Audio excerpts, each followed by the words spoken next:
Oi meninos, tudo bem com vocês? Vamos lá para mais uma aula de primeiros socorros.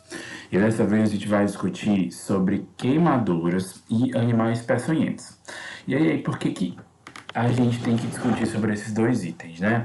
A gente entende que o Brasil é um país de grandes dimensões e, falando sobre animais peçonhentos, a gente tem uma área rural e a gente tem uma área de floresta muito grande. E, comumente, acidentes desse porte podem acontecer. Mas eu não me refiro só à zona rural.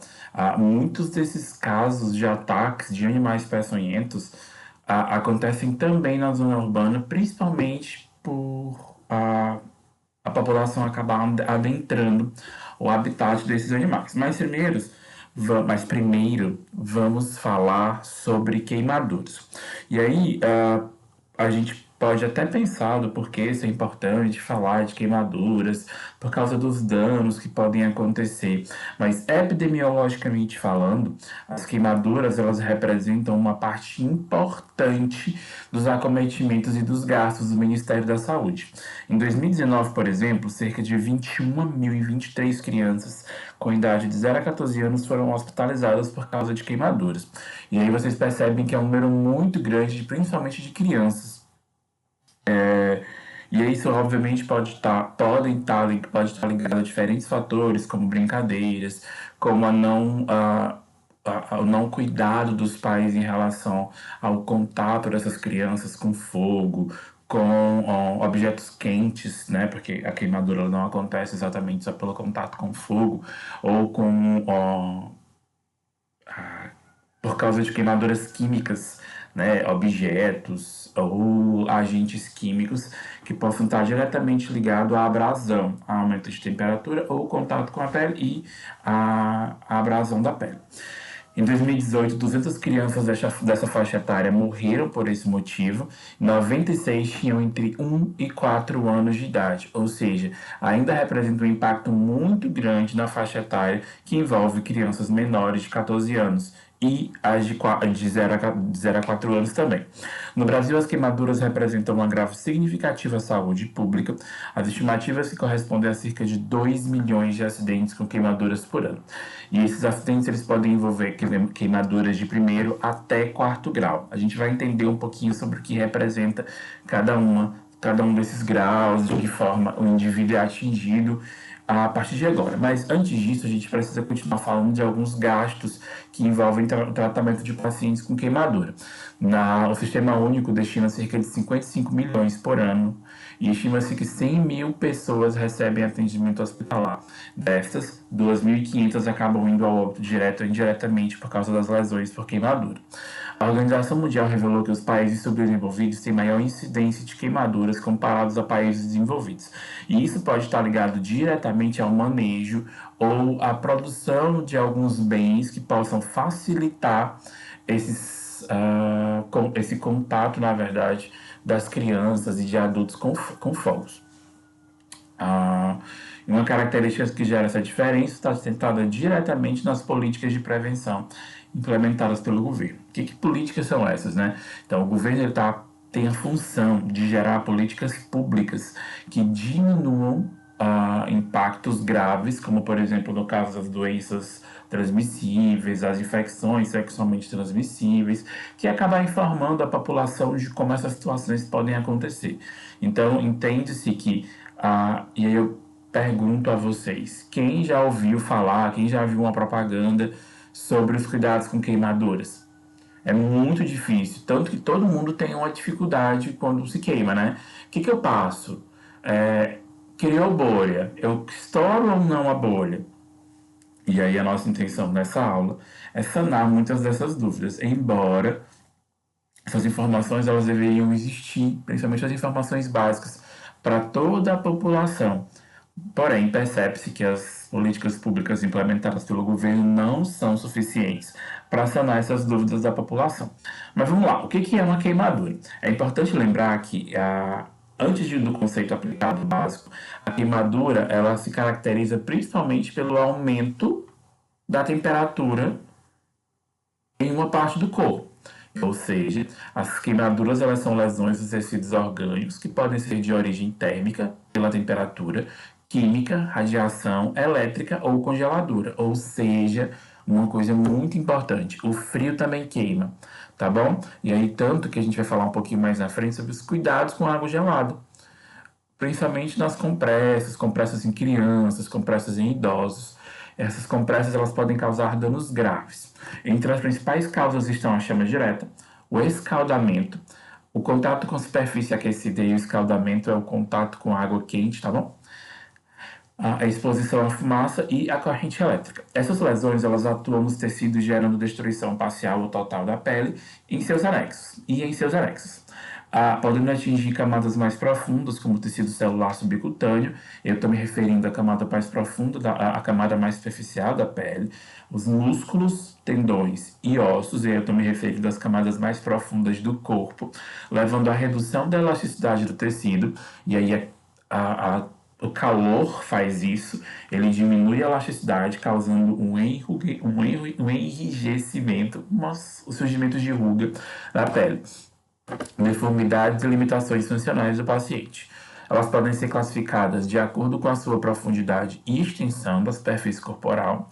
Em relação à profundidade, elas são classificadas em queimaduras de primeiro, segundo, terceiro e quarto grau. E enquanto à extensão, a gente vai levar em consideração um conjunto de situações, como profundidade, eventual, de que forma essa lesão pode ter atingido o sistema respiratório através da inalação de fumaça. E aí, a inalação da fumaça pode queimar o sistema respiratório e o sistema digestório. O politrauma, que acontecem geralmente por causa de impactos como quedas da própria altura ou quedas de grande altura, e outros fatores também determinarão a gravidade do paciente. Então vamos lá. As queimaduras, elas podem ser feridas, elas são feridas traumáticas e elas são causadas por agentes térmicos, químicos, elétricos e radioativos. Os térmicos, eles são aqueles diretamente ligados a fontes de calor. Os químicos, eles são aqueles ligados por agentes químicos. Os elétricos, obviamente, envolvem eletricidade. E os radioativos, como por exemplo, já devem ter ouvido falar nas aulas de história de vocês, das bombas de Hiroshima e Nagasaki. As bombas de Hiroshima e Nagasaki, elas elevaram a temperatura da cidade em cerca de 4.000 graus. Não existia fogo, mas existia uma grande temperatura, uma temperatura elevadíssima. Então, era um agente radioativo. Esses agentes, eles são capazes de produzir um calor excessivo que vai acabar danificando os tecidos corporais, principalmente os moles, mas também podem causar danos aos tecidos duros, como por exemplo os ossos, causando destruição parcial ou total da pele e de seus anexos, acometendo as camadas mais profundas, como tecido subcutâneo, músculo, tendão e ossos, tá bom? A gente já acabou discutindo sobre isso no conceito anterior. As queimaduras, elas podem causar lesões nas estruturas abaixo da pele, ou seja, é importante, ao se deparar com a queimadura, avaliar a profundidade. E aí, como é que eu vou avaliar a profundidade? Principalmente olhando o impacto dessa queimadura na pele do indivíduo.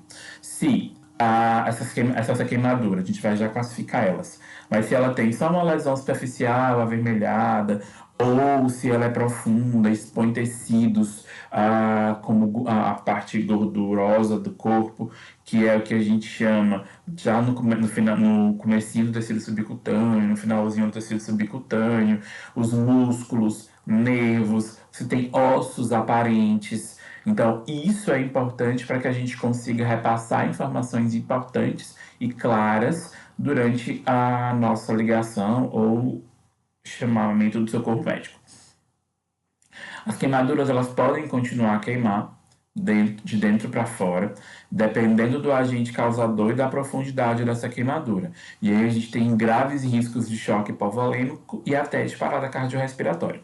Então, meninos, uma coisa que é importante vocês lembrarem é pensou em queimadura, e aí, sendo a queimadura um aumento da temperatura causado por diferentes agentes, o que é importante de primeiro cuidado nessa queimadura? Resfriar esse corpo, ok? E, ou seja, procurar agentes que possam resfriar esse corpo, acabar com essa queimadura. Então já tem um spoiler importante aí, que a água é um agente muito importante durante e após uma queimadura. Quanto à classificação das queimaduras. A gente vai classificar essa queimadura agora por profundidade. A primeira dela é a queimadura de primeiro grau. O que é uma queimadura de primeiro grau? É uma queimadura superficial. Ela vai atingir principalmente a epiderme, que é essa camada superficial do nosso corpo. Essa camada que a gente toca, tá bom? Quais são os principais sintomas dela? Sinais e sintomas. Esse indivíduo vai ter dor, obviamente, porque existe o aumento da temperatura na região do corpo, em alguma região do corpo, mas também vão surgir hiperemia, que é a vermelhidão, e um pequeno edema, um pequeno inchaço nessa região. A recuperação é bastante rápida, principalmente porque atingiu apenas a camada superficial da pele, que vai durar de 4 a 6 dias. Já a queimadura de segundo grau, ela vai atingir a epiderme, que é a camada superficial, porém vai atingir outras porções variadas da derme, como por exemplo a camada mais profunda da epiderme, como por exemplo a própria derme. E aí a gente vai ter o surgimento de dor elevada, e aqui vão surgir as flictenas ou bolhas, ou seja, vão surgir áreas desnudas, úmidas e o surgimento de bolha. Professor, o que é uma área desnuda? É uma área que teve queimadura de pelo, é uma área que já teve uma queimadura de anexos, é uma queimadura mais profunda, tá bom? A recuperação, ela vai variar de 7 a 21 dias e pode necessitar de enxertia. O que é a enxertia? Enxertia é a substituição da pele queimada para uma melhor regeneração dessa epiderme, tá ok? Já a queimadura de terceiro grau, ela é uma queimadura que envolve epiderme, derme e hipoderme. A hipoderme é a camada onde fica o tecido gorduroso, tá bom? Ou seja, aconteceu a queimadura total da pele, de todas as suas camadas. E aí eu vou ter dor relacionada às terminações nervosas circunjacentes, porque foi uma queimadura mais profunda, já atingiu algum nervo, então essas dores elas vão ser mais profundas e mais protusas, vão acontecer ferimentos espessos, os ossos, eles podem ficar expostos, esses ferimentos podem ser esbranquiçados, mas na queimadura de terceiro grau não aconteceu queimadura de ossos, tá bom? Com aparência semelhante à couro. Então a pele vai ficar extremamente enrugada, sem nenhuma elasticidade, extremamente seca e grossa. A recuperação ela vai necessitar de excisão cirúrgica e enxertia. A excisão é a retirada dessa pele morta, queimada, que tem uma aparência de couro. A queimadura de quarto grau é uma queimadura que envolve epiderme, derme, tecido subcutâneo, tendão, face muscular, ossos e outros órgãos internos. Ela costuma ser indolor porque se queimou os nervos, esses nervos estão comprometidos, é uma queimadura de grande extensão. Ela não vai doer. Claro, não vai doer naquele local onde houve o comprometimento de todos esses agentes. Mas como aconteceu em outros locais pode acontecer dor sim, tá ok? Principalmente nos locais onde as queimaduras foram de segundo e terceiro grau, no mesmo corpo. Os sinais e sintomas, elas vão classificar-se basicamente muito parecido com as queimaduras de terceiro grau, como os ferimentos que expõem grandes extensões do corpo, ferimentos secos, esbranquiçados, com aparência semelhante ao couro. Nesse caso, também vai ser necessário a excisão cirúrgica, que é a retirada de pele morta, a enxertia, que é a substituição de pele, e muitas vezes esse paciente pode vir a óbito. E aqui é só para mostrar para vocês como essa classificação acomete a pele através das queimaduras e a profundidade que essa queimadura atinge. Por exemplo, aqui a gente tem uma pele normal e a gente tem a pele com uma cor característica do indivíduo, sem nenhum comprometimento de vasos ou nervo. Já queimadura de primeiro grau, a gente já tem um comprometimento da superfície da pele, que é a epiderme, já caracterizando uma hiperemia, que é vermelhidão. Aqui na queimadura de segundo grau, a gente já tem uma extensão muito maior do comprometimento da pele, já levando ao contato dessa queimadura não só com a epiderme, mas também com a derme e com a hipoderme. Aqui a gente já tem o surgimento da flictena, e aí é importante lembrar que a flictena ela surge inicialmente só nas queimaduras de segundo grau, a flictena ou bolha. E aqui a gente tem a queimadura de terceiro grau, que é atingir uma extensão muito maior da pele, nervos e vasos sanguíneos, que podem levar ao comprometimento da pele e também ao comprometimento circulatório. E aqui são imagens para vocês entenderem. O que é uma queimadura de primeiro grau? Uma queimadura de primeiro grau é aquela que causa principalmente hiperemia na pele. Então, obviamente, se você foi à praia, tomou muito sol, sua pele ficou vermelha, irritada, com dor presente, é uma queimadura de primeiro grau. Ou uma queimadura que foi causada, por exemplo, com contato por um agente quente, com temperatura elevada. Também é uma queimadura de primeiro grau. E aqui a gente já tem a presença das bolhas, das flictenas, ou seja, uma queimadura de segundo grau. Aqui a gente já tem uma queimadura de terceiro grau. O que é essa queimadura de terceiro grau? É uma queimadura de maior extensão. Essa queimadura ela atingiu grandes porções, ela atingiu outros tecidos da pele. E ela aí, aqui, por exemplo, nessa imagem abaixo, a gente consegue ver essas partes esbranquiçadas. E aí vocês lembram que eu falei para vocês que a queimadura de terceiro grau ela aparenta ter uma aparência esbranquiçada? Ótimo. E a queimadura de quarto grau, onde a gente já tem exposição de tendões, de ossos, de tecidos moles e duros do corpo, tá ok? Então, a gente já tem um dimensionamento de como pode ser caracterizada essa queimadura a partir da profundidade. E aí, a gente também pode classificar essa queimadura pela área queimada, pela extensão da área queimada. E para classificar, a gente usa a regra dos 9. O que é a regra dos 9? A regra dos 9 é a divisão do corpo em porcentagem e a gente vai somar o total dessas partes para que a gente consiga ter um posicionamento ou uma quantidade de corpo queimada para medir a gravidade disso. Então, as crianças elas apresentam medidas diferenciadas dos adultos por causa das medidas imprecisas do corpo. As áreas nobres elas representam um contato muito maior, uma gravidade muito maior, principalmente porque as áreas nobres do nosso corpo elas ficam protegidas por roupas, enfim, por camadas maiores de roupa. E em situações a gente também acaba protegendo essas áreas nobres. Por exemplo, o rosto, quando você vai sofrer algum impacto, você protege o seu rosto com as mãos. Então, se atingiu essa área, quer dizer que ela precisou atravessar uma área muito maior. As áreas nobres, elas são orelhas, olhos, face, pescoço, articulações, órgãos genitais, os ossos, os músculos e os nervos. E aqui é só para vocês verem como é apresentada a regra dos 9, quanto cada parte do corpo representa. E aqui no adulto a gente tem, por exemplo, cabeça representando 9%, o abdômen e o tórax representando 18%, o dorso também representa 18%, cada membro superior equivale a 9%, cada membro inferior equivale a 18%, e a região genital equivale a 1%. Na criança, a gente tem a cabeça representando 18%, a frente e o dorso representando cada um 18%. A gente tem os membros superiores da criança representando 9%, e a gente tem os membros inferiores, cada um representando 13,5%.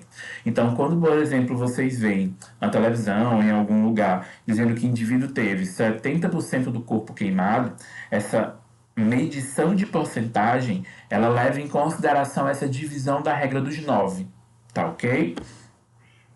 As flictenas, como eu disse, elas são essas bolhas que surgem principalmente por causa do contato da pele com queimaduras de segundo grau.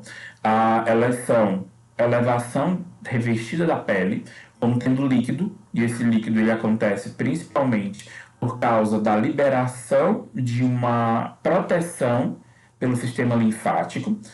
Quando a gente se queima, o nosso sistema linfático manda esse líquido para ajudar o corpo a conter a queimadura, evitando perda de sais e água. E essa é uma das classificações muito importantes. Todo indivíduo que tem queimadura, ele é um indivíduo que necessita de reposição hídrica, porque a queimadura retira grande quantidade desses sais minerais.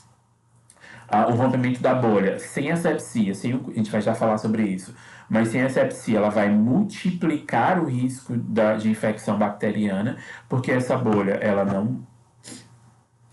acaba sendo uma proteção do corpo contra agentes externos, principalmente agentes como bactérias e vírus. Elas podem ser classificadas como superficiais, quando a bolha é rósea, úmida e dolorosa, ou profundas, quando a base da bolha é branca, ela seca, não dói ou é menos dolorosa, tá bom? A restauração das lesões através das flictenas, elas acontecem cerca de 7 a 21 dias. E aí, gente, quando é que eu estouro uma bolha? Quando é que eu posso estourar uma bolha? É importante que vocês entendam que as bolhas, elas estão íntegras e elas são uma proteção do próprio corpo contra agentes externos. Então, se essa bolha é decorrente de uma queimadura e o tempo de atendimento for menor que 1 hora, essas bolhas elas devem ser aspiradas com agulha fina estéril, mantendo íntegra a epiderme.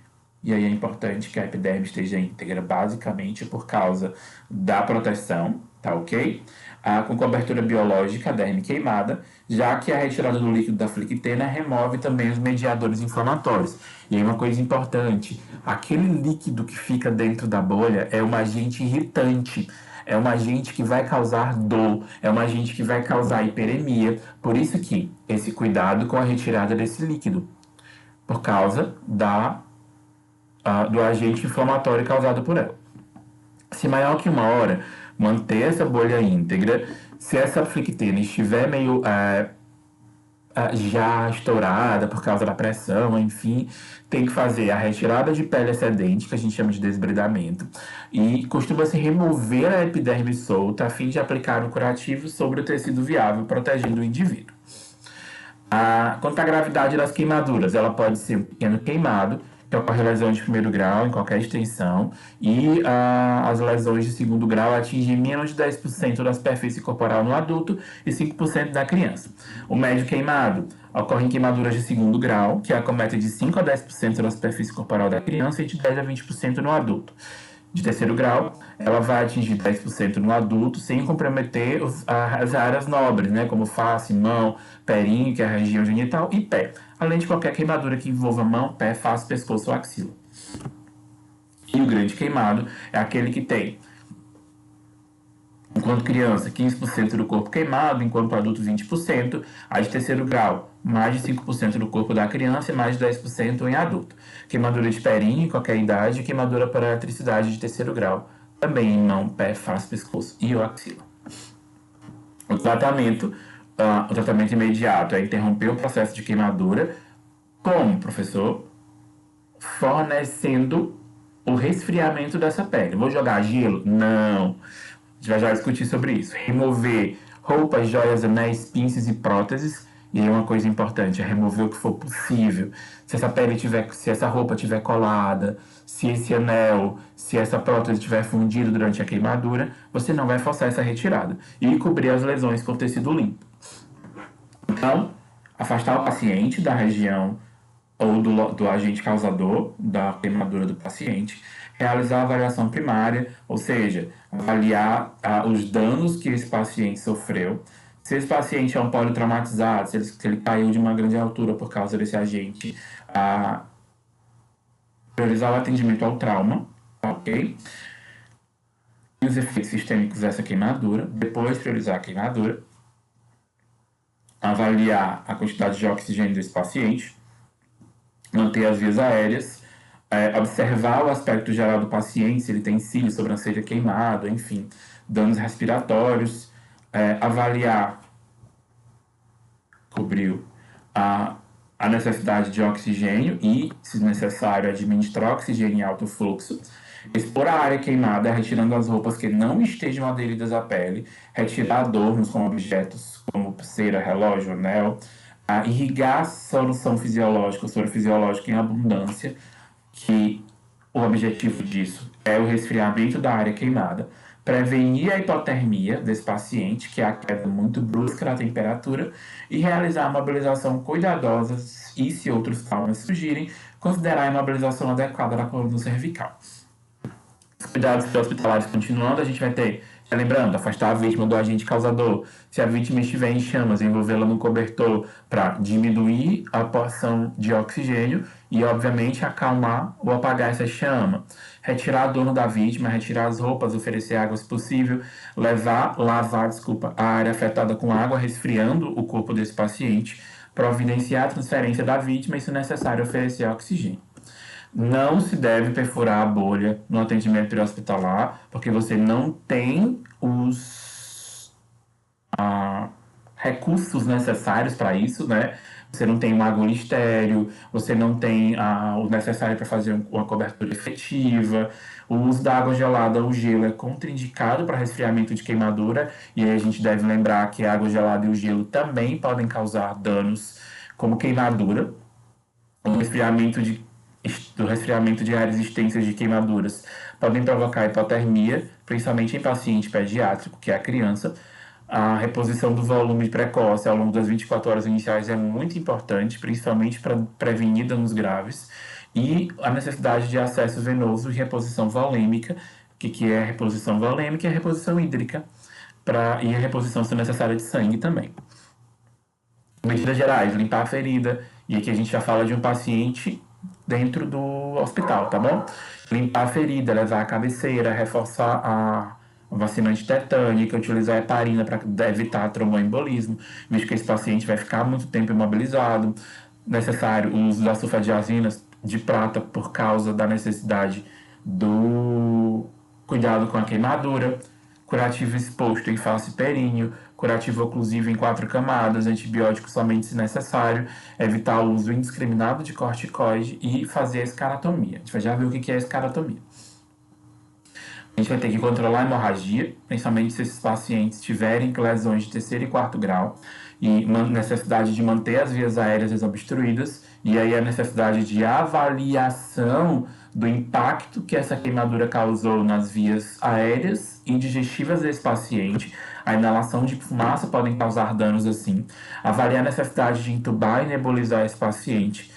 E aí, se esse paciente tiver com aporte reduzido de O2 por causa de danos causados ao sistema respiratório, queimaduras circunferenciais da parede torácica podem enrijecer e se contrair, dificultando esse paciente a levar a caixa torácica para respirar. Estabelecer acesso calibroso para reposição volêmica, um acesso venoso periférico, né? Instalação de catéter vesical de demora para aliviar a diurese, avaliar déficits neurológicos, e aqui a gente está dando um apanhado geral. Muitas dessas funções elas são realizadas pela equipe médica e pela enfermagem, tá bom? Mas isso aqui não é só função da área técnica. Antes do transporte, as vítimas devem ser cobertas com curativos. O objetivo do curativo é evitar a contaminação constante e o fluxo de exposição da ferida. O uso de pomadas e cremes não devem ser aplicados até que o paciente tenha sido avaliado pela equipe de tratamento específica de queimaduras. E uma perguntinha que a gente já respondeu anteriormente: o que tratar primeiro? O trauma ou a queimadura? A gente já sabe que é o trauma e os danos mais superficiais causados por essas queimaduras. Aqui a gente tem uma imagem que é a escaratomia, que é um tratamento que a gente usa como a remoção de tecidos duros. E aí vocês devem lembrar que lá no começo eu falei que nas queimaduras de terceiro e quarto grau existem o surgimento de tecidos duros. Esses tecidos duros que imitam couro, por exemplo, muito rígido, eles podem causar danos ao paciente, dificultando inclusive o sistema respiratório. Portanto, esse paciente vai ser utilizada a escaratomia, que é um procedimento cirúrgico utilizado para remover esses tecidos duros ou desvitalizados, tá ok? O enxerto, que é um enxerto de nova pele, né, para evitar o enrugamento dessa pele. E hoje em dia, Usa-se muito, com bastante eficiência, a pele da tilápia. A tilápia é um peixe e a pele da tilápia é utilizada por causa do favorecimento da umidade, por causa do favorecimento da regeneração celular nesses indivíduos, tá ok? Agora vamos falar um pouquinho de animais peçonhentos. O que são animais peçonhentos? O animal peçonhento é aquele que é capaz de produzir uma substância tóxica e ele tem como injetar essa toxina, essa substância tóxica em outro ser vivo. E aí, esse indivíduo, esse animal peçonhento, ele precisa de um agente para inocular. Então, pode ser a garra, pode ser as presas, podem ser agentes capazes de não só projetar essa toxina, esse veneno, mas capazes de inocular. Por exemplo, no caso das serpentes, ocorrerá através dos dentes.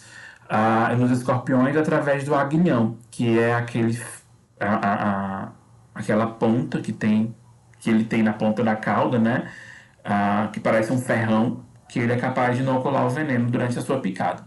E aí, é importante a gente também diferenciar animal peçonhento de animal venenoso. O animal peçonhento, como eu disse, é aquele que tem como inocular o seu veneno no agente, como agente no indivíduo.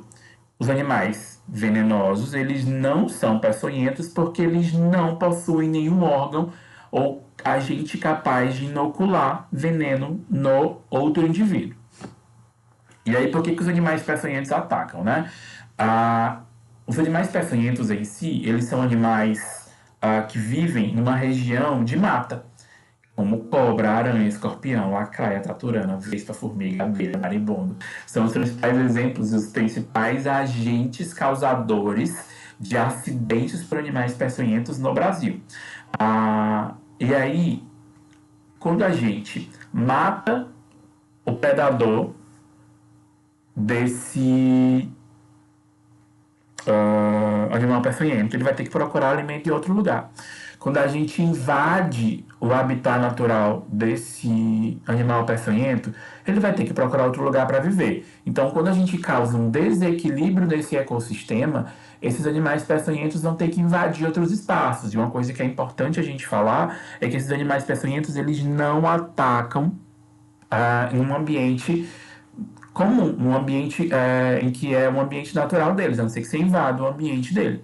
E aí é importante conservar o meio ambiente, cuidados com desmatamentos e queimadas, porque esses animais vão fugir dessas queimadas, tá ok? E também ter cuidado quando for adentrar em paióis, celeiros, porque eles podem procurar alimentos dentro desses espaços. As principais condutas quando você estiver em contato com alguém que que foi atacado por um animal peçonhento. Deitar e acalmar a vítima. O acidentado não deve se locomover com os próprios meios. E aí a principal intenção disso é fazer diminuir a quantidade de circulação ou a circulação sanguínea, fazendo obviamente diminuir a quantidade de veneno circulante pelo corpo. Lavar o local da picada apenas com água e sabão, ou com água, se você não tiver sabão no momento. Manter o órgão afetado erguido, não se faz sucção e nem vai se espremer o local da picada. Aplicar compressa de gelo no local, principalmente porque esses venenos vão causar uma grande elevação na temperatura no local. Transportar esse paciente em maca e, sempre que possível, levar junto o animal que causou a picada. E aí, por exemplo, se for uma cobra, leva a cobra. Se for um escorpião, leva o escorpião. Principalmente por causa dos soros que são aplicados nesses indivíduos, e cada soro ele é muitas vezes específico para um animal. Então, sabendo qual animal, a aplicação do soro vai ser mais específica, garantindo uma qualidade de vida melhor ao paciente. Os soros, como eu estava falando, eles são diferenciados, classificados dependendo do animal. Então a gente tem o antibotrópico, que é para acidentes com jararaca, jararacuçu e urutu. O anticrotálico, que é para acidente com cascavel. O antilaquético, que é para acidente com surucucu. O antielapídico, que é para acidente com cobra-coral. O antiaracnídeo, que são para acidentes com aranhas, e as principais aranhas causadoras de acidentes com animais peçonhentos no Brasil são as aranhas armadeira e marrom, o antiescorpiônico, que é para acidente com escorpião, e o antilonomia, que é para acidente com taturanas do gênero Lonomia. O que a gente não deve fazer quando se tem um acidente com animais peçonhentos? Não se deve fazer torniquete ou garrote, e aí, vou amarrar aqui para o sangue com veneno não passar. Não faça isso, você pode levar à perda do membro do paciente. Cortar ou perfurar o local próximo à picada, colocar folha, pó de café ou qualquer substância que possa contaminar a ferida e dificultar a avaliação posterior dos danos causados por essa picadura, oferecer bebidas alcoólicas, querosene ou outro tipo de líquido tóxico, isso é óbvio, né? Você vai causar danos ao paciente, e fazer qualquer prática caseira para retardar o atendimento médico. Antes, as pessoas sugavam, chupavam o sangue para tirar o veneno. Então isso é muito grave, não deve se fazer isso, principalmente por causa da exposição a um novo indivíduo a esse veneno que foi introduzido no paciente. E aí, para manter esses animais longe de casa, a gente tem que tomar alguns cuidados, né? Então, geralmente as cobras picam do joelho para baixo. Então, se você vai em algum espaço que contenha risco de cobra, utilizar botas de cano largo, alto, longo, uma proteção maior, manter os quintais limpos, não colocar as mãos em frestas e buracos onde possam ter cobras, escorpiões, aranhas, evitar andar descalço em jardim, preservar os predadores naturais dos escorpiões, como coruja, macaco, sapo, galinha, porque assim ele vai ter alimento e não vai precisar procurar em outros espaços. Combater a infestação de baratas e roedores, pois esses animais pequenos acabam atraindo outros animais peçonhentos, como o próprio escorpião, como cobras, e manter a casa sempre limpa, principalmente atrás de móveis, cortinas e quadros, evitando ali a presença de sujeira, atraindo outros animais. E o cuidado principalmente com calçados e roupas antes de vesti-las. Ou seja, sacudir a roupa, virar o sapato, virar a bota para que não tenha nenhum animal armazenado ali dentro. E é isso, meninos. Até a próxima aula.